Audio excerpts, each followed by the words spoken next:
ഡെസ്കിൽ നിന്നുള്ള പ്രഷർ മാധ്യമപ്രവർത്തകർക്ക് വലുതാണ്. അതുകൊണ്ട് തന്നെയാണ് ഈ മാധ്യമപ്രവർത്തകർ, ഈ മെയിൻ സ്ട്രീമിൽ നിൽക്കുന്ന മാധ്യമപ്രവർത്തകർക്ക് ഭയങ്കര പ്രഷർ ഉള്ളതുകൊണ്ടാണ് എവിടെയും ഓടിയെത്തണം.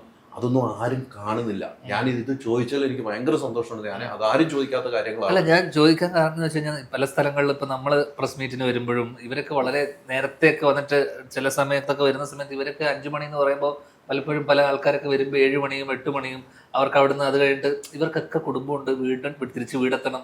ഇതൊക്കെ വിട്ടിട്ട് കുടുംബവും വീടും എല്ലാം വിട്ടിട്ട് ഫീൽഡ് വർക്ക് എന്ന് പറയുമ്പോൾ പ്രത്യേകിച്ച് ഇതിൽ വർക്ക് ചെയ്യുന്നവരുടെ ഒരു ലൈഫ് എന്ന് പറയുന്നത് ആരും പറയാത്തതും, അല്ലെങ്കിൽ എനിക്ക് ഒന്ന് രണ്ട് ദിലീപേട്ടൻ്റെ ഒരു സിനിമയിൽ മാത്രമാണ് ആദ്യം സിനിമയിൽ മാത്രമാണ് അതിനെ കുറിച്ച്. പക്ഷെ അല്ലാതെ എപ്പോഴും മാധ്യമപ്രവർത്തകരെ ആൾക്കാർ കാണുന്നത് കുത്തിത്തിരിപ്പിന്റെ ആൾക്കാരായിട്ടും കോൺട്രവേഴ്സി ഉണ്ടാക്കാൻ പോകുന്ന ആൾക്കാരും ഇതൊരു ജോലിയാണെന്നും ഇതിന്റെ ഈ ജോലിയുടെ ഭാഗമായിട്ട് എത്രയോ കുടുംബങ്ങൾ ജീവിക്കുന്നുണ്ടെന്നുള്ള തിരിച്ചറിവൊന്നും പലർക്കും ഇല്ല. അപ്പൊ സ്വാഭാവികമായിട്ടും ഇത് നേരത്തെ പറഞ്ഞ പോലെ പ്രഷർ, TRP, ടാർഗറ്റ്, ഇതെല്ലാ ജോലിയും പോലെയും എല്ലാ ജോലിക്കുള്ള ഒരു എന്താ പറയണ്ടേ ഒരു അന്തസ്സുണ്ടെന്ന് പറഞ്ഞ പോലെ പലപ്പോഴും കാണുമ്പോൾ, നിങ്ങളെ കാണുമ്പോഴും പലരും പറയുന്ന കാര്യം എന്ന് വെച്ച് കഴിഞ്ഞാൽ കോൺട്രവേഴ്ഷ്യലാണ് പലപ്പോഴും പല ചോദ്യങ്ങളും, കുത്തിത്തിരിപ്പിന്റെ ആശാന എന്ന് പറയുന്നത്. അപ്പൊ ഇതെല്ലാം പക്ഷെ എനിക്കറിയാവുന്ന ഹൈദരലി വളരെ സരസനും ഒരുപാട് സുഹൃത്തുക്കളും ഒരുപാട് കാര്യങ്ങൾ ചെയ്യുന്ന, സൗഹൃദം ഒരുപാട് കീപ്പ് ചെയ്യുന്ന, അല്ലെങ്കിൽ നമ്മളോടൊക്കെ എന്താ പറയുക നമ്മളൊരു മൂത്ത ജ്യേഷ്ഠനെ പോലെ കാണുന്ന, നമ്മളുമായിട്ട് നിരന്തരം സംവാദിക്കുകയും സംസാരിക്കുകയും ചെയ്യുന്ന ഒരാളാണ്. നമ്മൾ ഒരുപാട് സപ്പോർട്ട് ചെയ്തിട്ടുണ്ട് നമ്മുടെ സിനിമകളിൽ. അപ്പൊ ആൾക്കാർ കുത്തിത്തിരിപ്പെന്നും ഈ കോൺട്രവേഴ്ഷ്യൽ ആളെന്ന് പറയുമ്പോൾ ശരിക്കും ഇതൊക്കെ ചെയ്യുന്നത് ജോലിയുടെ ഭാഗമായിട്ടല്ലേ? നിങ്ങൾ അങ്ങനെ ഒരാളല്ലാന്ന് എനിക്കറിയാം. 100% നമ്മൾ ചോദ്യങ്ങൾ ചോദിക്കുമ്പോഴാണ് ആൻസർ കിട്ടുന്നത്. നമ്മൾ മനസ്സിലാ ചോദ്യങ്ങൾ ചോദിക്കണമെന്ന് ഓർത്തു പോകുന്ന ചില ചോദ്യങ്ങളുണ്ടാകും. ആ ചോദ്യങ്ങൾ നമ്മൾ ചോദിക്കും, വേണമെങ്കിൽ ആൻസർ പറയാതെ ഒഴിവാകാം. ഇപ്പം ഞാൻ അടുത്ത് ചോദ്യം ചോദിച്ചാൽ ഞാൻ ആൻസർ പറയാതെ ഒഴിവാക്കാം. നമ്മൾ പറഞ്ഞേ പറ്റുമെന്ന് നമുക്ക് പറയാൻ പറ്റില്ല. ആ ആൻസർ പറയുമ്പോൾ അതിൽ നിന്ന് നമ്മുടെ അടുത്ത ചോദ്യങ്ങളിലേക്ക് പോകുന്നത് മാത്രമല്ല, കുത്തിത്തിരിപ്പ് ഉണ്ടാക്കാൻ മനഃപൂർവ്വം പോകുന്നതല്ല. പക്ഷെ ചോദ്യം അപ്പോഴൊക്കെ ആ സമയങ്ങളിലൊക്കെ എപ്പോഴെങ്കിലും വിഷമം ഉണ്ടായിട്ടുണ്ട്. എന്നിൽ കൂടുതലുണ്ടായത് എൻ്റെ ഫാമിലിക്കായിരിക്കും, എൻ്റെ വൈഫിനായിരിക്കും, എൻ്റെ മക്കൾക്കായിരിക്കും. കാരണം ഒരു പ്രസ് മീറ്റ് വിളിക്കുമ്പോൾ എനിക്ക് തോന്നിയിട്ടുള്ള ഒരു കാര്യം വെച്ചാൽ ഒരു പ്രസ് മീറ്റിൽ സ്വാഭാവികമായിട്ടും എന്ത് തരം ചോദ്യങ്ങളും വരാം. അതിനാണല്ലോ പ്രസ് മീറ്റ് വിളിക്കുന്നത്. അങ്ങനെയുള്ള പ്രസ് മീറ്റുകളിൽ അത്തരം ചോദ്യങ്ങളെ ഫേസ് ചെയ്യാനാണല്ലോ വന്നിരിക്കുന്ന ആൾക്കാരൊക്കെ. അവിടെ നിങ്ങൾക്ക് ചോദിക്കാനുള്ള അവകാശമുണ്ട്, അതിന് ഉത്തരം കൊടുക്കേണ്ടതാണ് അവരുടെ മര്യാദ, അല്ലേ? അങ്ങനെയുള്ള ഘട്ടങ്ങളിൽ വെറുപ്പ് സമ്പാദിച്ചിട്ടുണ്ട് ഒരുപാട്.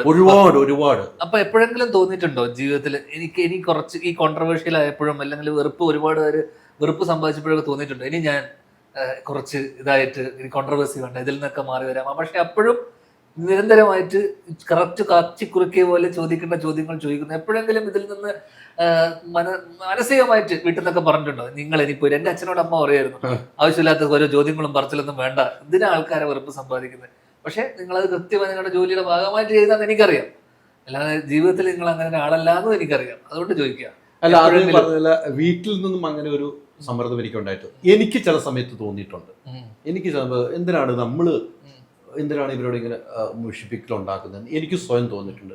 അവിടെ ഏറ്റവും വലിയ പ്രശ്നം ഞാനൊരു ന്യൂസ് ചാനൽ നിൽക്കുമ്പോൾ, ഇപ്പം ധ്യാൻ എൻ്റെ അടുത്ത സുഹൃത്താണെങ്കിലും ധ്യാനെതിരെ ന്യൂസ് വന്നാൽ അത് ന്യൂസ് ജെന്യൂനാണ് കൊടുക്കുക എന്നുള്ളതാണ് ഒരു പത്രപ്രവർത്തന. അങ്ങനെ കൊടുത്തിട്ട് എനിക്ക് ഒത്തിരി പേര് എന്നോടുമായിട്ട് ഇപ്പോൾ സഹകരിക്കാത്ത ആൾക്കാരുണ്ട്, എന്നോട് സംസാരിക്കാത്ത ആളുകളുണ്ട്. അവരൊരു പ്രസ് മീറ്റ് വിളിച്ചാൽ ഞാൻ വേണ്ട എന്ന് പറയുന്ന ആളുകളുണ്ട്. ഞാൻ അവിടെ പോകാറില്ല, വേണ്ട എന്ന് പറയുന്ന ആളുകളുണ്ട്. അതെന്തിനാന്ന് എനിക്കിപ്പോഴും ആയിട്ട് ഞാൻ എൻ്റെ വർക്കാണ് ചെയ്യുന്നത്. ഞാൻ കഴിഞ്ഞ ദിവസം ശ്രീനാഥ് ഭാസിയുമായിട്ട് നാളുകളായിട്ട് വഴക്കുണ്ടായിരുന്ന ആളായിരുന്നു, അല്ലേ? ഞങ്ങൾ കഴിഞ്ഞ ദിവസം ഇൻ്റർവ്യൂ എടുത്തു. അപ്പോൾ ശ്രീനാഥ് ഭാസിയുടെ അടുത്ത് ഓപ്പണായിട്ട് ഞാൻ ചോദിച്ചു, എനിക്ക് ചോദിക്കാനുള്ളത് ചോദിക്കും, മറുപടി തരുമെങ്കിൽ നമുക്ക് തുടരാം. അപ്പോൾ ശ്രീനാഥ് ഭാസി, നിങ്ങൾ നിങ്ങളുടെ പണിയാണ് ചെയ്യുന്നത്, നിങ്ങൾ ചോദിച്ചോ എതിർക്കാം, ഞാൻ അതിനകത്ത് ഒച്ച ഉണ്ടാക്കിയിട്ട് കാര്യമില്ല, ഞാൻ അതിൽ നിന്ന് മാറി. ഒരു തിരിച്ചറിവ് ശ്രീനാഥ് ഭാസിക്ക് ഉണ്ടായി, എനിക്കും ഉണ്ടായി. ശ്രീനാഥ് ഭാസിയായിട്ട് അത്രയും നേരം സംസാരിച്ചപ്പോൾ നമ്മൾ ശ്രീനാഥ് ഭാസിനെ കുറിച്ച് സംസാരിച്ചിട്ടുണ്ട്. എന്നോട് പറഞ്ഞില്ല, ബേസിക്കലി നല്ല ഒരുത്തനാണ്, എന്നോട് പറഞ്ഞിട്ടുണ്ട് അത് എങ്ങനെയെങ്കിലും നിങ്ങൾ പ്രശ്നം ഉണ്ടാക്കാൻ.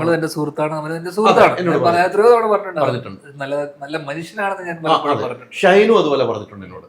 അപ്പം അതൊക്കെ ഞാൻ മാറി എന്നുള്ള ഒരു മാറ്റമാണ്, ഒരു ജീവിതത്തിലുള്ള മാറ്റമാണ്, അത് മാറിയിട്ടുണ്ട്. നേരത്തെ ചോദിച്ചതിന് ആൻസർ അങ്ങനെ ഒരു വിഷമം എനിക്ക് ഉണ്ടായിട്ടുണ്ട്.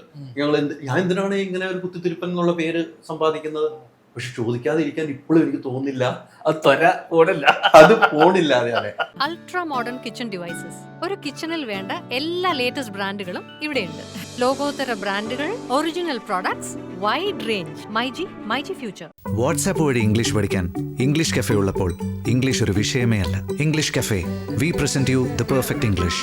WhatsApp now 9633 888 575.